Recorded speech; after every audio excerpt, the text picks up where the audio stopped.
All right, good evening, everyone. We'll call the meeting to order at 6 o'clock. Would you please stand for the Pledge of Allegiance?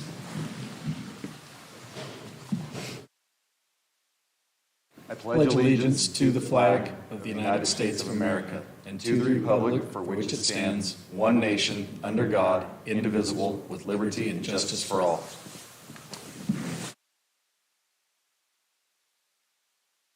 Thank you. Let the record reflect that all council members are present.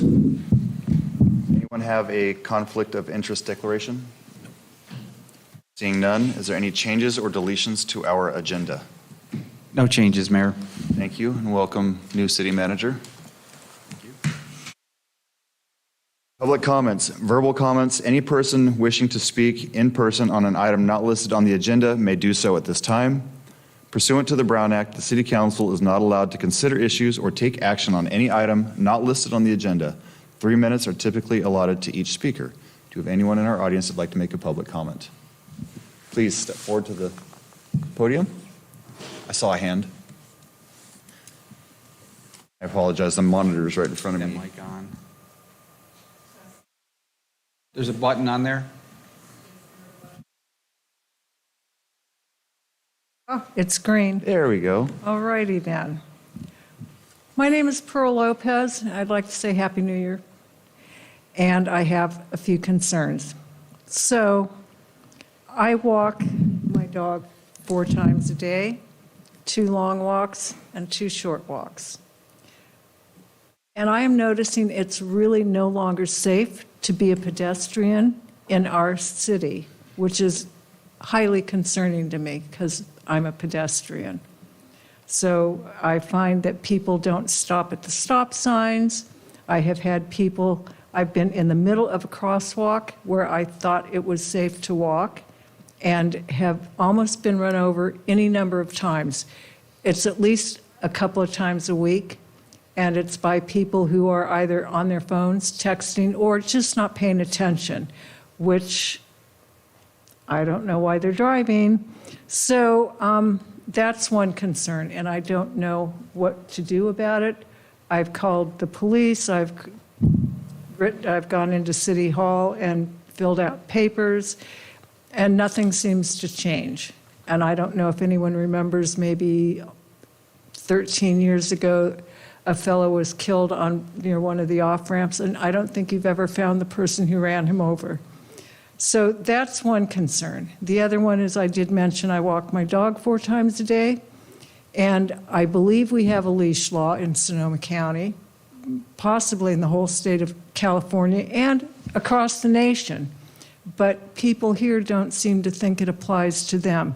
So I find dogs wandering around without their people, and they come stiff-legged and eyeballing my dog, which is really not a good idea. I don't know if any of you have seen me walking my dog, but I'm the lady whose dog goes crazy when she sees other things that she perceives as a threat.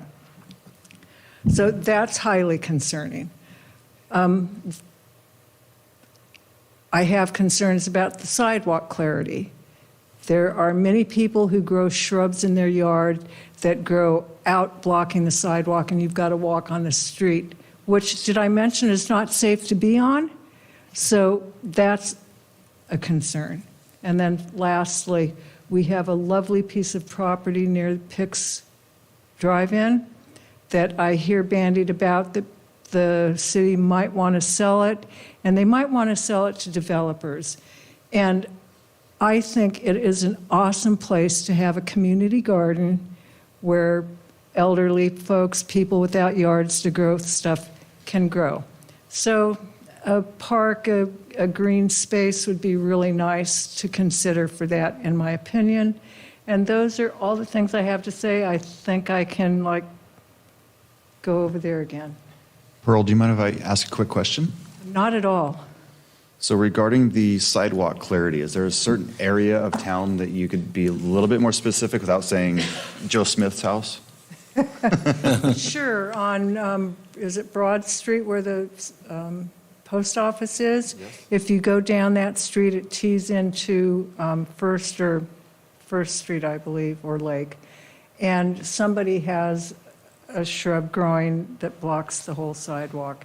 Okay. There's any number of places, but I don't feel it's my job to let you all know where they are. We have a city grounds thing. They drive around, they perceive possible problems, and I think they are the ones that should be letting you all know what's going on the sidewalks of our city.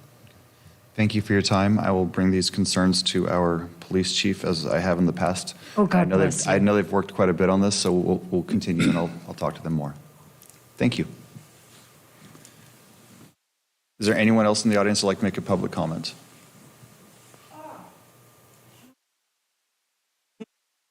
You have 30 extra seconds here, Pearl. Talking about the safety of the sidewalks. I saw signs that's on the sidewalk printed that no skateboards, bicycles, scooters, and I even saw them last year redone, but nobody enforces it. Okay. So when you're an elderly person on a sidewalk with an animal that's highly reactive, having a bike ride up on you, behind you when you don't have those eyes at the back of your head is problematical and a danger, in my opinion. So, there. Thank you so much for your time.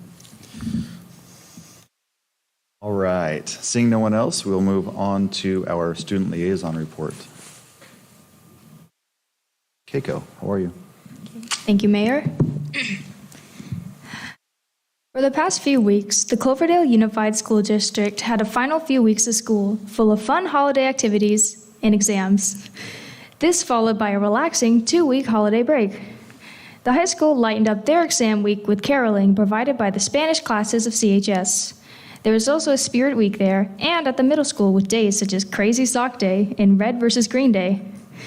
One minimum day was also given to district-wide for the last day of school, and 3 additional for the final exam days at the high school. Even throughout the break, the high school sports teams worked hard in their games. Congratulations to the JV boys basketball team for securing their win against Geyserville. CUSD has recently welcomed back their students for the new year. Earlier today, the elementary school welcomed back their students with a walk and roll, where students, parents, and staff met up at the plaza at 7:30 a.m. and walked to school, an exercise to have fun and help with catching up after a long break. The high school welcomed back their students with a normal day at school and new projects. The school's Interact Club has recently started a winter coat drive, asking students to donate their coats to either the office or the library. These coats will be donated to the Reach for Home organization, fighting to help the homeless, especially during this cold winter. And that concludes my report. Thank you. Great, thank you so much. Anyone with questions? Seeing none, that was beautifully done. Thank you, Keiko. All right, we will move on to presentations. E1, the Potter Valley Project, the Russian River Water Forum. Mr. Tabor? Good evening. Thank you for inviting me. There we go. Again, thank you for inviting me. I'm David Tabor. I run the Russian River. I don't run that. I was on the Russian River Water Forum. That was a year ago. I run a water company on the other side of the river at Palomino Lakes. We serve about 100 homes, and it's in that capacity that I've been involved with keeping track with what's going on with the Potter Valley Project and the impact on local water. I'm going to make you 3 promises this evening. Promise number 1, I'm only going to tell you the truth. Why do I mention that? Because there's a spectacular amount of misinformation on this topic. You will not believe the things you'll hear, and you just need to double check that they are true before you act on them. Promise number 2, I will keep politics out of this. However, you do need to know this is a politically very, very delicate situation involving PG&E, state agencies, federal agencies, and a whole bunch of NGOs, non-governmental organizations, that just love to muddy the waters for their own advantage. So be aware that this is not something you want to just jump and react to. You need to consider things that are going on, particularly with PG&E, because for the moment, they're playing nice. but they could not be playing nice if they get a little angry or if Wall Street says, no, you need to not spend money on X, Y, or Z. So things are moving along nicely, but they're delicate. Premise number 3, I will talk too fast. I promise you I will. Please interrupt with questions. It's more fun for me. It's more useful use of your time. Fair enough? Fair enough. Perfect. Slide. Thank you. All right, so hopefully you can see this thing. Hopefully it comes up. Either that or it's going to be a real short presentation. We also have it on our iPads if necessary. Okay, there we go, thank you. So the diagram basically shows the Russian River water system up until you get to Cloverdale. That water system, if you think back 115 years ago, used to flood. Doesn't flood much anymore. Used to actually, in the summertime, get what are called disconnected pools. That means that the river is no longer flowing continuously, but there's an underground flow that keeps things going. Disconnected flows are something we don't know anything about, we don't have any data about because of the Lake Mendocino. That has meant we haven't suffered any of that. So nobody knows what's going to happen to our wells in the city and outside of the city when the Russian is no longer flowing freely. The times when it would be likely to do that, August, September, are typically the worst months. So what's going on? Our friends at PG&E have owned and operated the PVP system for 115 years. During that time, they have been giving us free water. How much? To the tune of around 30 billion gallons a year that flows into the Russian River that wouldn't if that dam system weren't there. So what's going on? They have decided this is an unprofitable thing for them to own. They're getting away from it. But because it's private property, the only thing that constrains their behavior is the FERC, the Federal Energy Regulatory Commission. And although this talk is all about water, the regulators are all about electricity. So they're kind of, not to put too fine a point on it, they're kind of not in their depth because this is going to be a fairly large decommissioning of a dam system. Nothing has ever been done like this where a lot of water is involved for human consumption. So the 2 X marks are going bye-bye. Exactly when, who knows? The stated goal is around 2028. That may be delayed by court actions. All kinds of things can happen, but that's the time scale we're thinking about. In the meantime, there is a lot of bargaining, a lot of planning going on. Supposedly, the end of this month, PG&E will issue their draft plan that will say, here's what we're really thinking of doing. That will be revised a little bit, and then the regulatory free-for-all starts. The question marks is about the tunnel. The tunnel is what actually gives us water. The generators won't be there anymore, but that's what we're hoping continues. If that tunnel does not continue for one reason or another, this is not a happy place. So I wish I had great news for you, but the whole point of this presentation is to get you up to speed on what's going on and what's at risk. So real quick, if you don't mind, let's talk about the tunnel. Sonoma Water's plan is to put in a different diversionary system. Correct. That's the the two-basin system. Yes. What do they call it? Exactly. That has been, and we'll get to that in just a moment. Okay, perfect. Thank you. This is the starting point. Gotcha. So the goal of Sonoma Water and everybody else is to replace that infrastructure so we do get water. But that's not a guarantee. I worked as a government contractor at the federal level for a number of years. And for someone to tell me, okay, we're going to go do this, I would see a budget, a schedule with a commitment, and an organization to do it. Well, there is the organization there. They've got that done. The budget is going to be the real issue. And that's going to involve negotiation with PG&E, state, and federal. So this is something just to be aware of. Let's click to the next points. So the fundamental questions for us as things go forward are, one, where's the money going to come from? Right? It's around $50 million. Nobody knows exactly what's going to cost yet because there isn't a solid proposal. But that's the order of magnitude. Two, what's the water going to cost once it's there? We've been getting the water essentially for free. And that's a pretty nice place to be for cities and for ag. It can't be free anymore. The question is, what's it going to cost per acre foot? Unfortunately, water people talk in acre feet. What is that? That's an acre of land with a foot of water in it. But think of the total amount of water we need in just billions of gallons. You also can't really understand what a billion is, but it gives you an idea it's a large amount of water. Can we get the questions out? Let's hope. Or not. No, just keep clicking. There things will show up. Or not. Oh, dear. Well, that's a surprise. Let's go to the next slide. Since this, oh, there we go. Yay. The fundamental question is, again, how much water comes in? Let's click through the next bullet. And the next bullet. CapEx is capital expenditures. That's the money that needs to be invested in the infrastructure to make it continue to work. Questions on this slide? Going. Let's move on.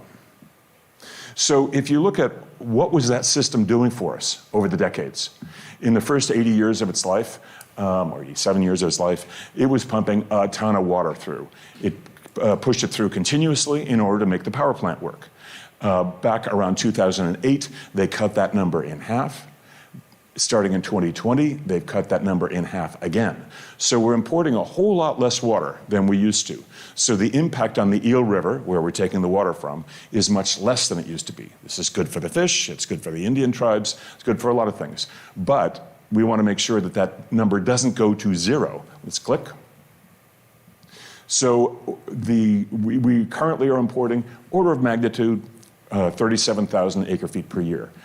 Of that, our water demand, the ecology itself needs around 33,000 acre-feet per year just to keep the Russian River system healthy and happy. That's no human consumption, that's no ag. And these are federally mandated. You don't get to make those go away by passing a resolution. Human consumption is only a little bit more than that. That's all ag and all human consumption, including, say, the Soviet Cloverdale. Can we get the next bullet? There we go, yay. Interestingly, that 40,000 acre feet, only about half of that is agriculture. Now that's unusually low for a water budget. If you look across California, estimates are over 80% of the water in California goes to plants. You know, it goes to agriculture and gardens and everything else. But here, it's only about half, because grapes aren't a very thirsty crop. So if you look at that, 20,000 acre feet is just for people per year. That's for the whole Russian River water system. The problem is, what's in that future bar? Click again. We don't know. It could be zero. It could be more than what we're getting now. My goal would be, let's at least have it where it is now so that we don't have droughts and a lot of water rationing, because that's the consequence in the summer if you don't get a lot of water coming through there. But it's literally an unknown that will be negotiated and implemented over the next several years. But the negotiations have been going on for many, many months. And I don't know to the degree to which you folks have been participating, but this stuff is, it's been going for at least 2 years with sort of backroom discussions that I think you need to be part of. Let's keep going.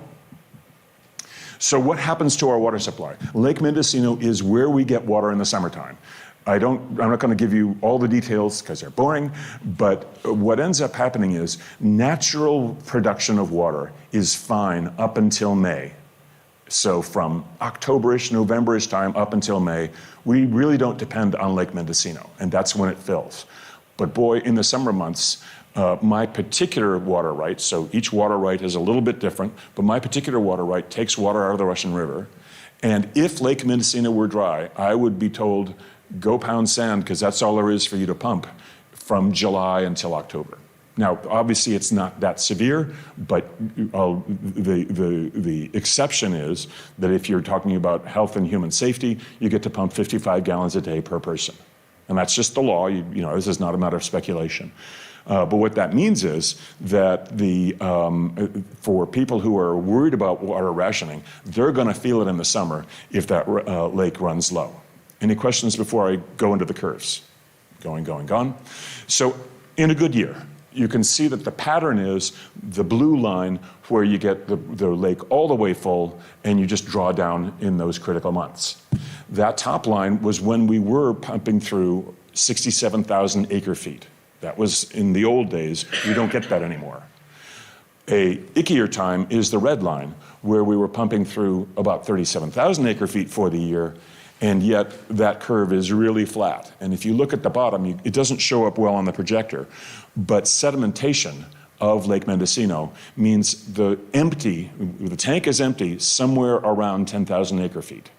So we were within a few weeks in October of 2022 of not having a lake anymore. Thank goodness we got rain that year. Lovely, that's what we want. But that curve is what we depend on. And it's a pretty big gap. If there were a really crummy production year for rain, the lake would almost unavoidably run dry in a year and a half. So that's with water conservation, that's with water rationing. So that's a pretty heavy dependency we've got. Fair enough? Absolutely. So to add to that, the pro dam change side is saying that it will run dry several times a decade.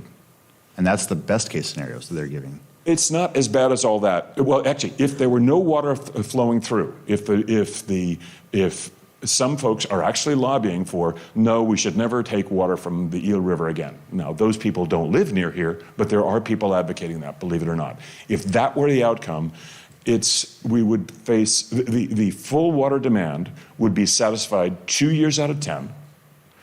With water rationing, we'd be satisfied, I think it's 6 years out of 10. And the risk is that we would actually run dry 1 or 2 years out of 10. Not a good situation. Fair? Quick question also. So Lake Mendo, sedimentation in Lake Mendo, I've heard, and like you said, there's a lot of information going on about this. I mean, everywhere. You hear from people. But so the Army Corps manages Lake Mendo, correct? It's a combination of of Army Corps and Sonoma Water, but for purposes of sediment, it's the Army Corps. Right, and I was wondering, has the Army Corps been brought on board? What's the possibility of dredging and making, taking some of the sediment out, more storage, you know what I mean? And that negates hopefully, some of the down months with more water in there. I mean, there's two parts to your question. First off, could we dredge the sediment? Yes, right. It is practical. However, you need to know that stuff is hazardous waste, and it has to be treated as hazardous waste. Okay. Literally with hazmat suits, and you got to transport it to some place that wants it, which is nobody. So it's quite a bit of sediment that typically lake managers want to leave in place. There has been discussion of raising the edges of Lake Mendo to actually increase its capacity. But what are my rules about government programs? Funded? No. About plan? Absolutely not. An owner? No. They were studying that back in 2008. I think they have a grant to study it again, but that would be decades to actually put into effect. Now, personally, I like the idea of dredging, but that's me. I'm not a professional, and the professionals don't like that. Fair? fair, thank you. Sure. You had alluded to the fact that there may be charges coming down the pipe. I don't think there's a maybe about it. How does that affect Cloverdale without water rights? So I'm not your water attorney, so I don't know is the answer. You have, I believe, 2 or 3 different water rights. Some of them, they are alleged to not be part of the Russian River water system, but that's an allegation that hasn't been held up in court, to the best of my knowledge. Something like the Big Sulphur Creek is part of that. Correct. So as far as what happens to your water right in all of these situations, the root problem is everyone's water right over the since World War II, essentially, has been on the assumption that we were going to continue to get water coming through Potter Valley. And so they've oversubscribed the water rights in a big way. Now, you have very senior water rights. Yours go way, way back. And so you're not all that vulnerable to being cut off or to having very strict water rationing. But boy, there's a lot of people, including my water system, that we are on the top of the list of. I had to have my guys in 55 gallons a day for 2 years. That was not an amusing situation. Lots of people do not like me. So you are better protected than, let's say, the agricultural interests or little water systems like mine. But it's still effective. What I'm going to be asking you at the end of all this, by the way, is please get your attorneys actively involved.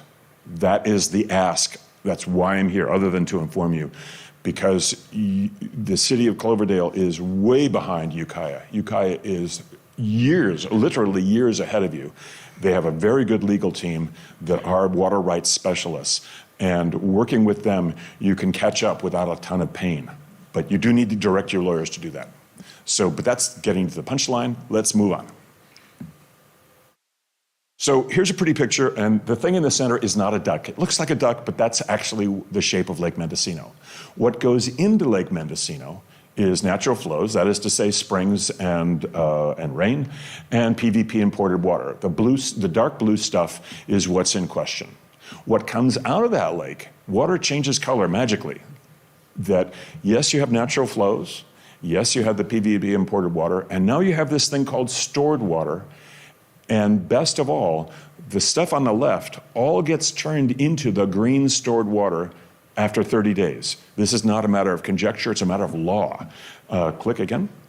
So the thing that's icky is that by the time we really need that lake, everything in there is stored water. It's not PVP water anymore legally, and it's not natural flows legally, because it's been sitting there for 30 days. So during those summer months, Lake Mendocino is stored, and why do you care? Next slide. This is where, I'm sorry this chart is so complicated, but the situation is complicated. Water rights are separated into two major categories. One are riparian water rights. These are a property owner who has a shore along the river gets access to that river, most of the time. The early appropriative rights, these are ones before World War II, and that's where yours are back in the 19th century probably.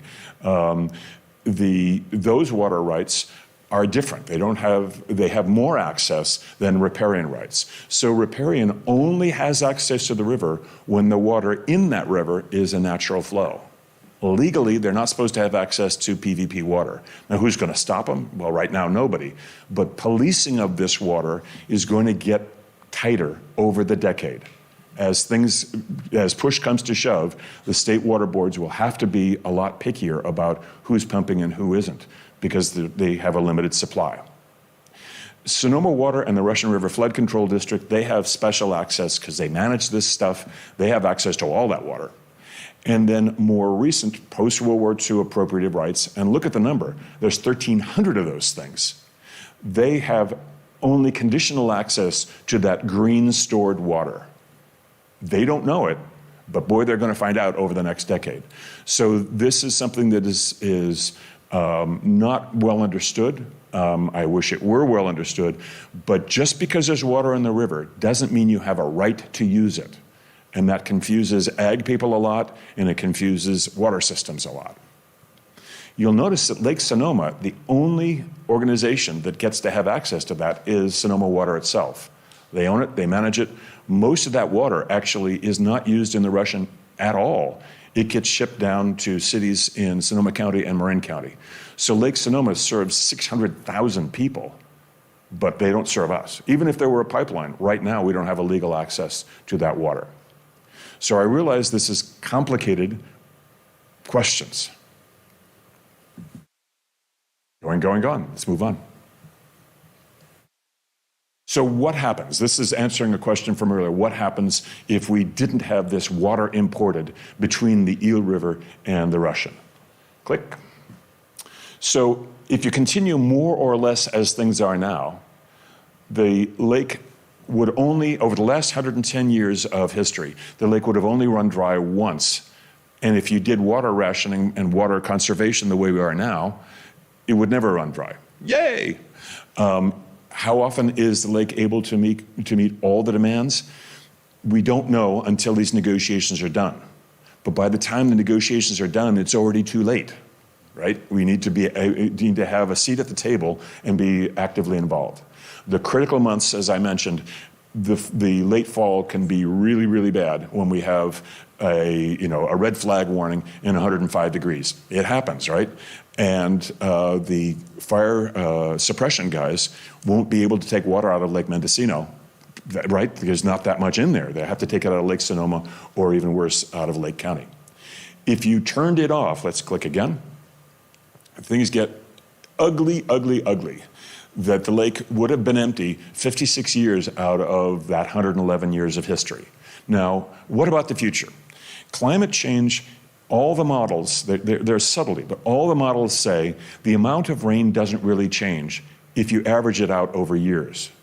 But what does change is you get wetter years that are wetter than now, and you get drier years that are drier than now. Worse still, you tend to clump them together. So you'll have 2 dry years in a row and 2 wet years in a row. Well, the 2 wet years, you can't capture all the water. It's so wet that a lot of it just goes out to sea and you're at capacity. The dry years are where we're drawing down the lake, and you get 2 of those in a row, and that's where you're in the danger zone. So all the models essentially agree on this. What's going to be the water like this year? Well, the way to be wrong is to predict the future. I'm not going to do that, but this is supposed to be a La Nina year, so it's not going to be a great year the way last year was. That may or may not be true. You get an atmospheric river in for 6 days, and we're golden for the year. But that's rolling the dice. That's not certainty. But you can see that without that water import, the lake is empty a lot. Let's move on. Even with water rationing, the lake still would have run dry 20 years out of 111. Click. Able to meet all the water demands only 2 years out of every 10. Now, again, this is all supposing that the world doesn't really change from history. But history is nice because it's real. So that's why we're using this data. Let's move on. And the critical months, there's more of them, because essentially the natural flows are all but gone May, June, and then certainly by July. And I think there's one more click on this slide. Yeah. Footnotes are for everybody. Any questions on this slide? Is it abundantly clear? Going. So what I'm asking for, first of all, do not panic. This is not something that is going to blow up today, but this is we're on a train, and the train is going to a destination. It's good to know what that destination is and to get involved to make sure it's the train stop you want. Sean White and Phil Williams up in Ukiah are your sort of power team. They are good guys. They are all over this stuff.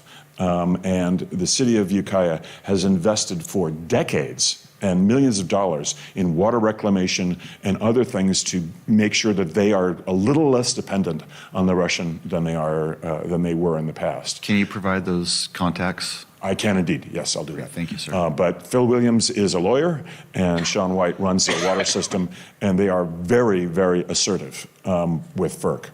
The way FERC, the Energy Regulatory Commission, works, they have a public website where they put up all the documents that are relevant.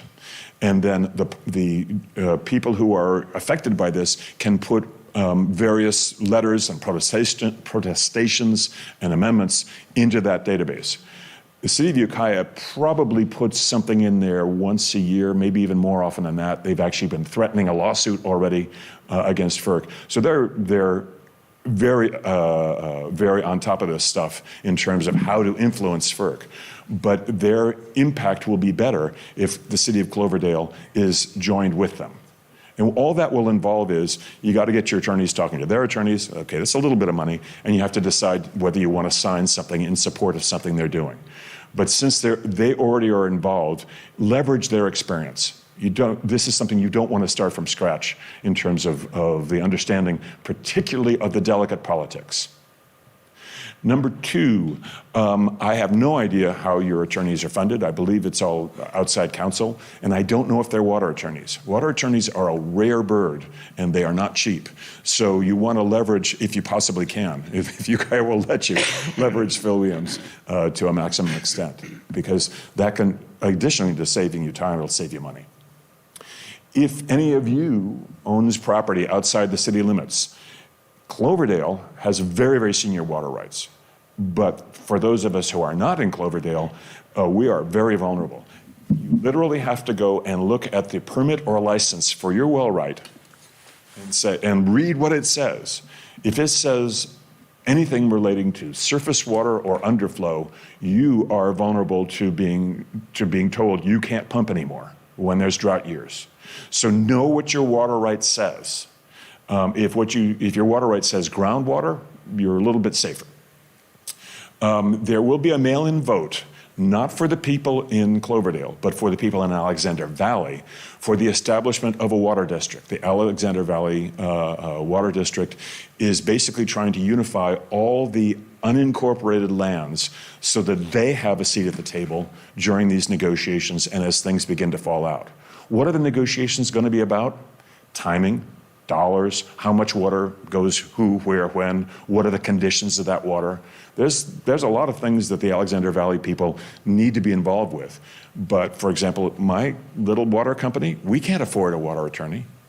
And what we're doing is teaming together all the small water companies and the ag interests outside of the cities and trying to get a water district. So if you get one of these mail-in ballots, please don't throw it away, and we'd really appreciate your voting yes. And that applies to anybody around here who has land outside.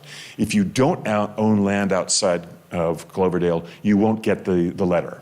So it's a two-stage voting process that's unbelievably stupid, but you'll actually have to vote twice. This is your tax dollars at work. At some point, irrespective of this, the IRPA, the Eel Russian Project Authority, this is the thing that's going to own and operate the new diversion system, assuming it gets funded. Boy, howdy, do we need to be supportive of that. There almost certainly will be some sort of a bond issue that will come on at some election, but the city of Cloverdale may also be asked before then to fund things as part of IRPA. This is absolutely in your interest. If you don't, you won't be represented and things will go in directions you can't control. Yeah. I was just going to ask why, and you just answered it at the end. So this is I wish this were simpler. I wish I had happy news for you. The happy news is there are people you can ally with and get, catch up very quickly. The timetable for what does this all look like? My guess is the very, very deep negotiations are going to be happening this year. By the end of this year, at that point, an awful lot of things will have been decided and put to bed. And as you know, in certain governmental actions, once something's put to bed, you don't get to go back. What will slow this down would be a bunch of lawsuits coming from anywhere. But I haven't seen any serious saber rattling of lawsuits except from the city of Ukiah, and that's in a very, very narrow area. Could Gallo throw a bunch of lawsuits to throw a monkey wrench in this? Sure they could. I don't see anybody doing that. The ag community that I've been working with, they're very, very reticent to do anything legal. It's just not who they are. They don't like lawsuits. They don't like government. They just like farming. And so I don't think you're going to see big landowners throwing lawsuits, but I can be surprised. I'd love to be surprised. So I'm kind of confused with that because they're not going to exist.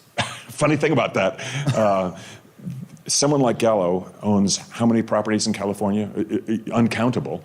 And to them, this is just part of a portfolio that if the portfolio doesn't pan out, they sell it off. They are not family farmers. Now, the family farmers really care. And as I said, I work with the Russian River Property Owners Association, and they're really great guys, but these are not guys to throw lawsuits that I've seen.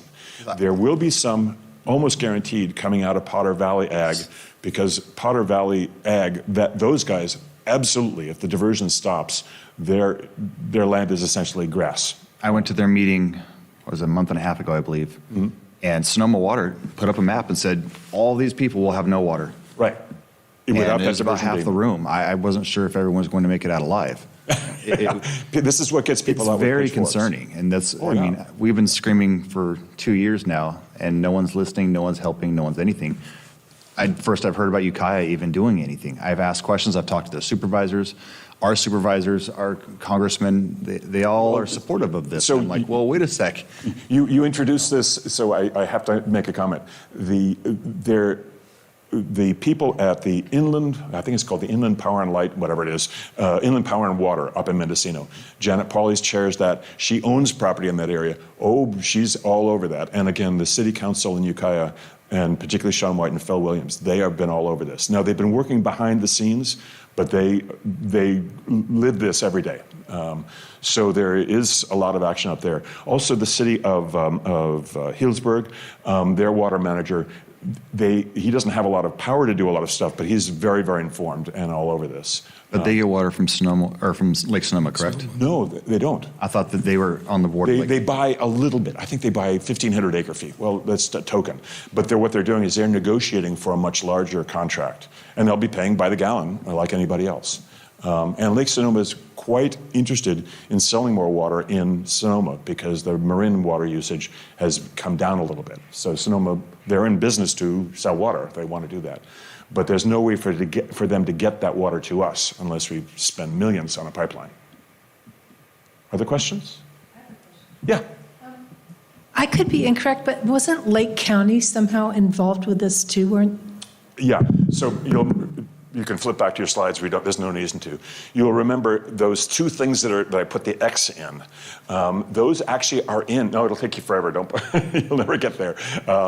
Those facilities are actually in Lake County, and Lake Pillsbury, which has been there for 115 years, is basically going to go bye-bye. And there's a lot of property owners up there who are very, very torqued because all of a sudden the lake that they built the house for won't be there anymore. There'll be a little stream, big deal. That's not a water feature. The folks in Lake County, that state representative and that U.S. House representative, they've already sent letters to FERC in protest, but for all intents and purposes, those X marks are kind of in stone. Again, unless someone throws some really serious lawsuits. And that means, these lawsuits would be probably $1 million a year of lawyers' time. They drag on forever, right? So someone has to be willing to throw a lot of dough at it. Folks at Lake Sonoma and the State Water Board, they are absolutely in the right place. Unfortunately, for people who are elected officials, a lot of them have been glad-handing, to be blunt, talking about things that could happen. Well, a lot of things can happen, but is it funded? Does it have a plan with a committed date? And is there an agency doing it? That's where you need to make sure when you're being glad-handed, you don't let them out of the room until they say, well, no, it actually isn't, because that's the situation as I know it. Fair? Yeah, fair. Thank you very much for your time and attention. Dave, thank you so much for being here. We had seen the other side, and that's why we asked for you to come. It's scary for us. Yeah, it's scary. Well, we're the end of the got line, involved really. is our water system is like, oh. Right? And you don't know about it until it's too late. Exactly. We had two representatives here. I won't front them off, but they said the days of us having our own lawns and gardens are over. And when I asked bluntly here, I said, okay, well, what about our low-income community? Can we grow our own gardens? He goes, no, don't worry. The government will put in a community garden for you. If you can see the direction that we're going. What was the old Ronald Reagan quote? The 5 most dangerous words in the English language. Yeah. It is, for example, in our community, we have exactly one property that still has a lawn, but that's because they have their own spring that they can water the lawn with. Every square foot of lawn is 55 gallons a year, plus or minus. And in this climate, it's probably more like 75 to keep it alive. Well, that adds up in a real hurry. In our community, we were able to get the per person consumption down below 40 gallons. But people literally were taking military showers. It's just, it gets ugly fast. Now, we have a very, very supportive community that was willing to put in a lot of sacrifices. But yeah, all the lawns have been removed from us. It's one of those things that until you get a lot of recycled water, then you really can't afford to do that anymore because your water budget is what it is. Fair enough? And again, please don't panic. This is a very serious issue, but we need to be deliberate and start moving. Whom should I send the contact information? Mr. Mayor, I actually used to work for the city of Ukias, so I know Sean. Oh, good. And what's interesting about Ukiah is they're their own electric utility, so they actually generate electricity from Lake Mendocino, so they have a little bit more of an interest as well. But I can reach out to Sean. I spoke to him not super long ago, so Yeah. we'll set up something. Thank you. Yeah. Yeah, the last time that a dam was put in or something in California took 67 years, they said, to make it happen. And so that's why I look at this and say, they want it to go natural. We're going to have 4 of our indigenous people living along the riverbed because that's all that we had before the river was put into a channel and the dams were put in. And if you look at just the population and the amount of agriculture under tillage, before World War I, there wasn't a whole lot of people here, and there was ag, but it's nowhere near what we have now. And we've got 70,000 people more or less dependent on that river, and 23,000 acres of agriculture. That generates a lot of jobs. There's one, I serve as an expert witness on different topics, and it's great when you have experts dueling. So the Mendocino County expert says that 100 acre-feet of water, the economic impact of losing that is in the millions for 100 acre-feet. And remember, we were talking about thousands of acre-feet. Meanwhile, the Sonoma County economic expert said, oh, it's around $60,000. Huh. So, okay, just somewhere in the middle, right? It's not zero, right? Jobs depend on this, and a lot of landowner value as well. That's where I'm concerned. So again, thank you very much for your time and attention. If you want more on this, I could go on for hours and put you all to sleep. I think you know what you need to know for now. Thank you. Well, we will call you back if anything comes up that's changing. Well, there will be, at some point, PG&E will put their plan in and then the feeding frenzy will begin. Perfect. Okay, thanks. Thank you, sir. Do we need to have public comment on that part? Does anyone have any questions for Mr. Tabor? Please, if you don't mind. Sorry, I know you want to run. Good evening. My name is Lariva Miles, and I'm a citizen of Cloverdale. So based on what the presentation that Mr. Tabor has made, I have a couple of questions.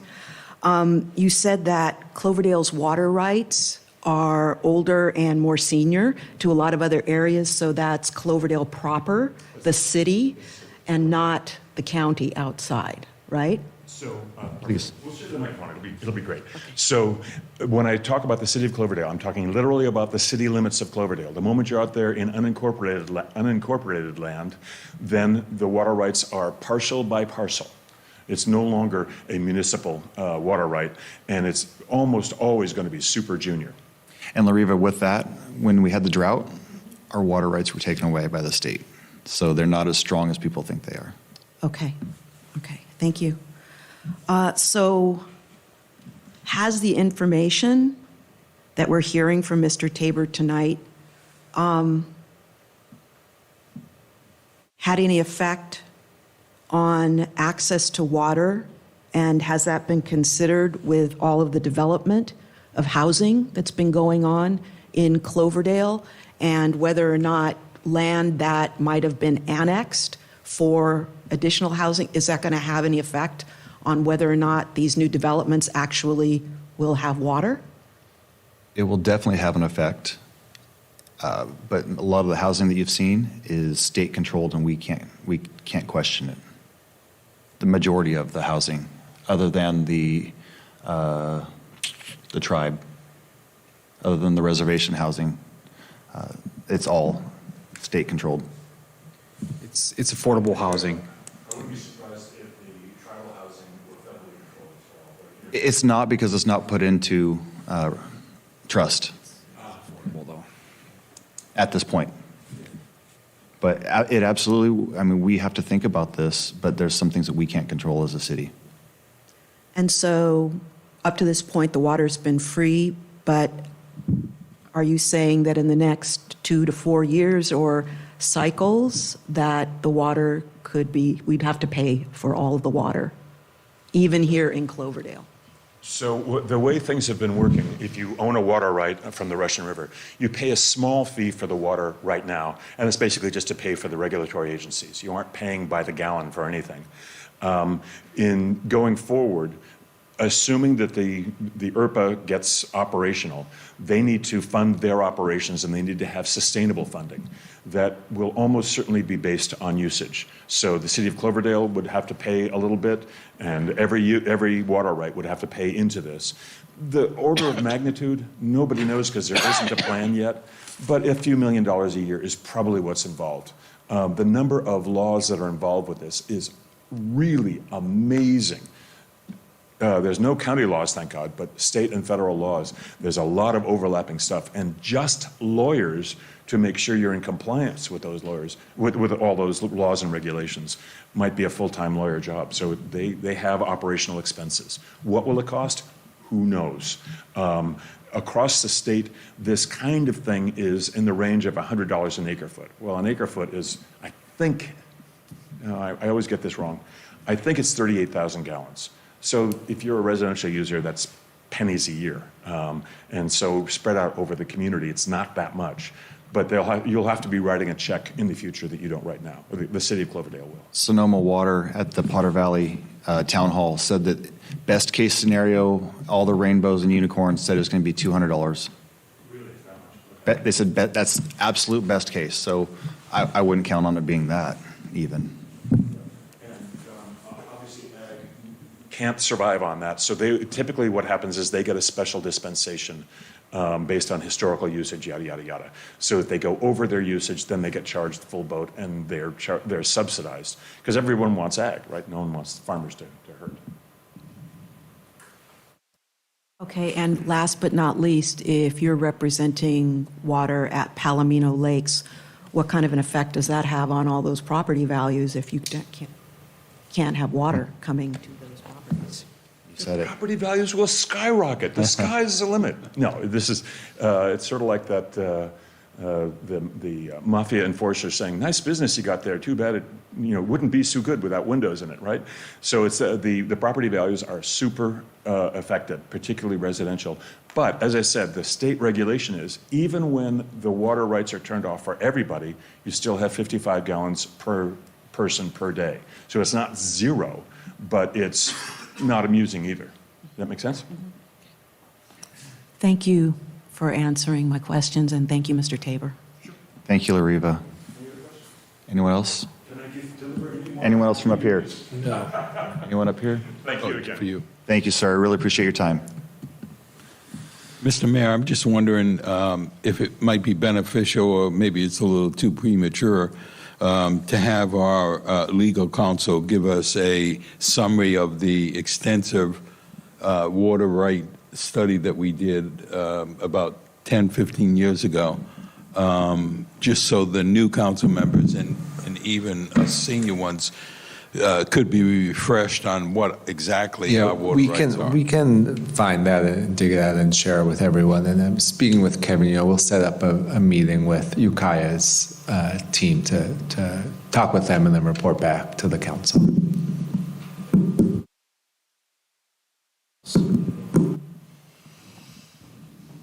Well, thank you, everyone. I appreciate it. Thank you, Mr. Tabor. I really appreciate your time.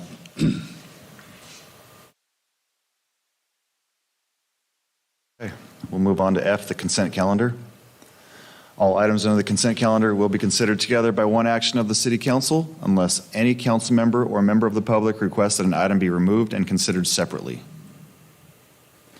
Anyone want to pull any of the items on the consent calendar?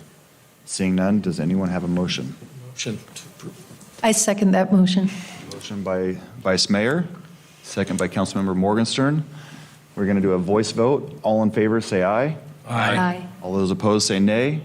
The ayes have it, 5-0. Thank you. We'll move on to H, new business.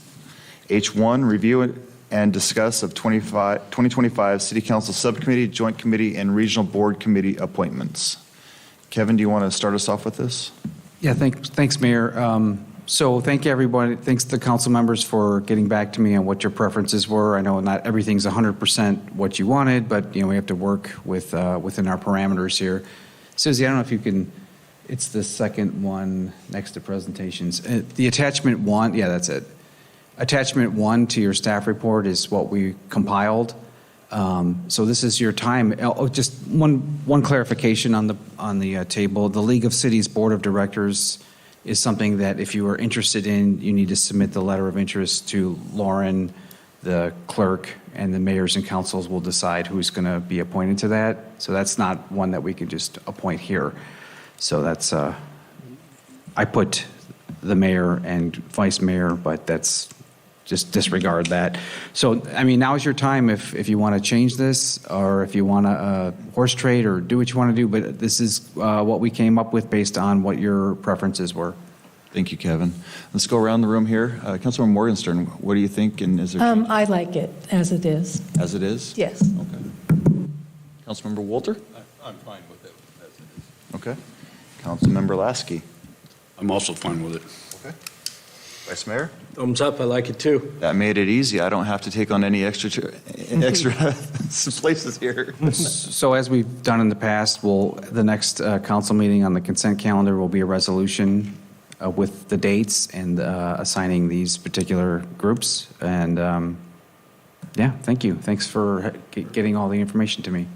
So what I would ask of our city clerk, who is not here for a good reason, that he start assigning everyone the dates for their meetings so that if they have something before our next council meeting, they might have a chance to go.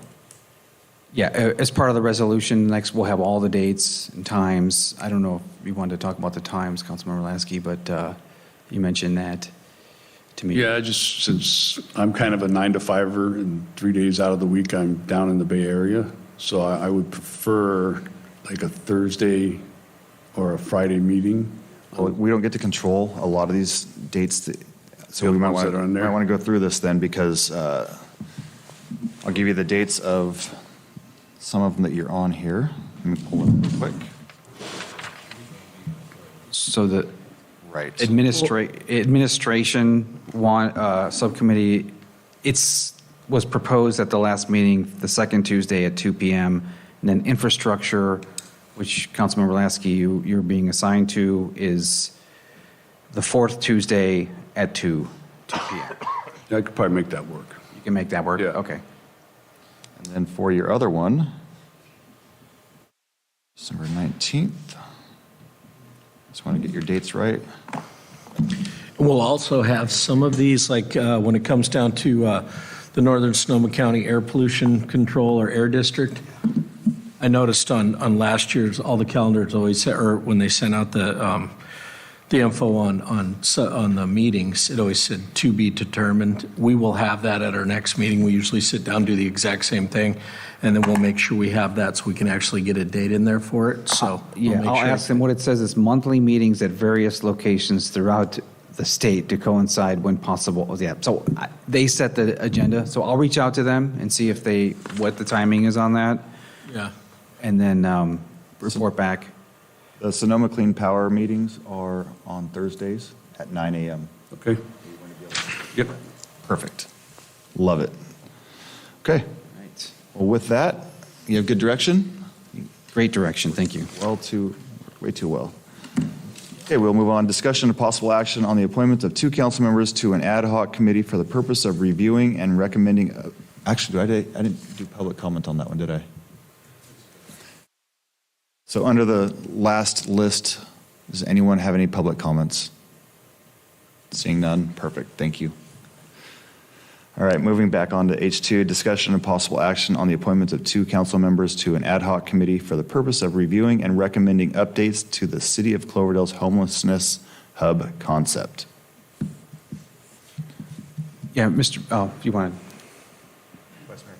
Did you want to say something or? Oh, I mean, if we develop this, I mean, I think that myself and Councilmember Morgenstern on this, we've been working a lot on it and kind of teamed up on this and are up to date on it. So I think if we do, I mean, obviously other people can jump in on this if they want to, but I think if we're nailing 2 people down for it, I volunteer for it right then and there to get that going because we're kind of got some momentum going on this. I'd like to see that continue. Councilmember Morgenstern? Yeah, I agree with that, and it's been a project that we both have been putting time and energy into, and we're kind of on a roll with it, so I'd like to stay on that. Any other council comments? I support it as well, so I think it's a good direction on that. What do you need from us on that one? I think we need to do it by motion. Okay, I'll make a motion. So the public comment. Okay, thank you. And that's 3 times tonight. This is not good. Does anyone want to make a public comment regarding this issue? Seeing none, I apologize. I will make that motion for Councilmembers Morgenstern and Vice Mayor I Wheeler. second that motion. Okay, with that, we'll do a voice vote. All in favor, say aye. Aye. Opposed, say nay. Ayes have it, 5-0. Thank you. I will not forget that again, Council. All right, we'll move into subcommittee reports. There are no reports because no one's had any subcommittees in the past month. All of our agendas will be posted online as 2025 goes forward, and I look forward to seeing people there. And council member reports. Council members may provide written or verbal reports at this time. Does anyone have anything? I just got something real quick. We're, thanks to Kevin and Hector, we have received the lights, the solar lights that are kind of going to be a test plot for, we're going to install them at Ferber.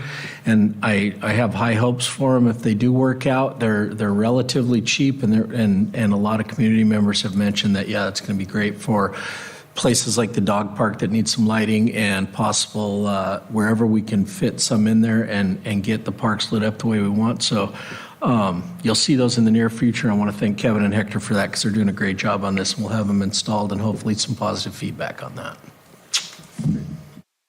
I wanted to say something too, is we have Restaurant Week coming up in February. So if any restaurants are interested in participating, our Chamber of Commerce has all the information that they could possibly want to participate. Anyone else? I would like to say yesterday I went to the Board of Supervisors meeting, and after they swore in their new members, I spoke regarding our grant for the Open Space District to get funding to get it up and going, and it was approved. The full amount of our grant was approved. It's close to, I believe, $1 million. And over, I believe it's 2.5 years is how long it goes, right, Kevin? Is how long it takes for the full amount to get. Yes, about 2 years. But what it does is it gives us the financing to do the vegetation management, the ADA parking, the sidewalks, fix the trails, and make it all safe for the public so that we can start using our open space areas along the hills as we were expecting to. So it's very exciting. I can't thank Misty from the Open Space District enough, James Gore, Kevin, and David, who wrote and really worked hard for Cloverdale. And so thank you guys for everything. That's a lot of money, and it's a huge project for Cloverdale. All right. Anyone? Let's see. City manager report. Just real quick, I've gotten some phone calls from local retailers about Measure D, which passed last November, and I'm working with Nina at the chamber to get the word out that collection of that tax should start on April 1st. So just if anyone's out there listening, and I'm going to work, Nina said she would mention it and put it in her newsletter, so just people were kind of confused when it started, so that's all. Perfect. Thank you. City attorney? I'll just add for that, they should also be getting notices from the state in anticipation when that happens. But other than that, nothing to report, Mayor. Perfect. Direction on any future agenda items. Does anyone have anything they would like to discuss or bring up? Perfect. Well, with that, everyone, Happy New Year, and thank you for your time. Meeting adjourned at 7:02.